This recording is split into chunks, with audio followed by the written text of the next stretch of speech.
Supreme and the North Face linked up, J Balvin dropped the Jordan 1, and it's Retro 11 season. Let's get started. Drip, drip, drip. This past week was week 16 of Supreme's Fall/Winter 20 season, and after some of the worst box logos ever released, we got some North Facers, and they're fine. It's a really vanilla collection, and they chose to incorporate faux fur as their fabric of choice.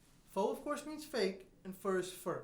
Faux fur is pile fabric. It's made to look and resemble real fur, however, no animals were harmed in the making of this jacket. Just sweatshopping, please. Also part of this collection is this faux fur backpack and this faux fur fanny pack. Super practical. Back in my day, a fur fanny pack was the only thing the local pimp would carry his money in. He didn't trust his wallet, he didn't trust his bank, and he definitely didn't trust his hoe. Overall, the collection is fine. It's not great, however, it could be way worse. It's like stumbling into IHOP drunk at 3 a.m. Of course, you want way better, but this is what you have to work with. What really stole the show this week has nothing to do with the TNF collection. Supreme teamed up with a true pop culture icon, one of the greatest video games of all time, and the reason me and my brother don't talk anymore. Mortal Kombat. The collaboration between the New York-based streetwear brand and the 30-plus-year-old video game franchise consists of this, what appears to be a full-size classic arcade machine featuring Mortal Kombat 1, 2, and Ultimate, equipped with a 17-inch color LCD screen, 2-player button, and joystick configuration, and an illuminated headboard and sideboard, all branded with Supreme and Mortal Kombat insignia. What a beaut. If a masterpiece was a game machine, it would probably be the PS5. But this is a close second, and it only costs a cool $700. A regular arcade machine like this, without the Supreme branding, would cost you about $500 to $600, and it wouldn't have nearly as much clout. So the markup isn't crazy. It's definitely going to sell out instantly, and it'll be worth a pretty penny in the coming months. Worst case scenario, I know about this pawn shop in Vegas, and it literally buys anything. Sneaker drops this week include the J Balvin Air Jordan 1.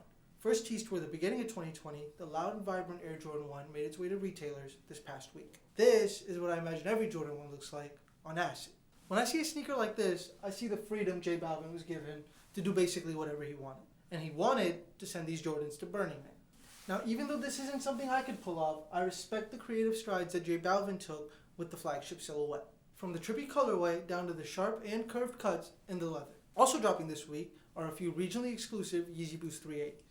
One for North America and Latin America, one for Europe, Russia, and the Ukraine, and one for Asia, Africa, and the Middle East. Now these will only be available in their designated territories. However, I'm sure that no one, regardless of their territory, should buy them. This one literally looks like a dirty version of this one.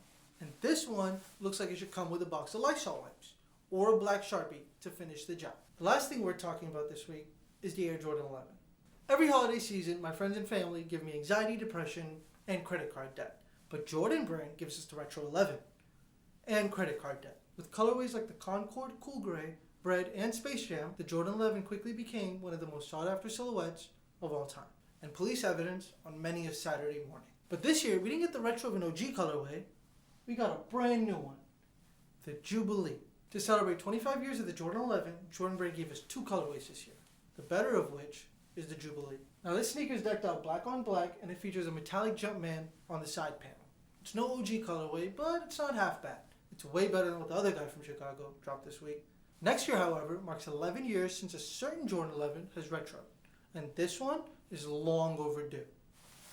And Drip, drip, drip. Yeah, I'ma go make it go like drip, drip.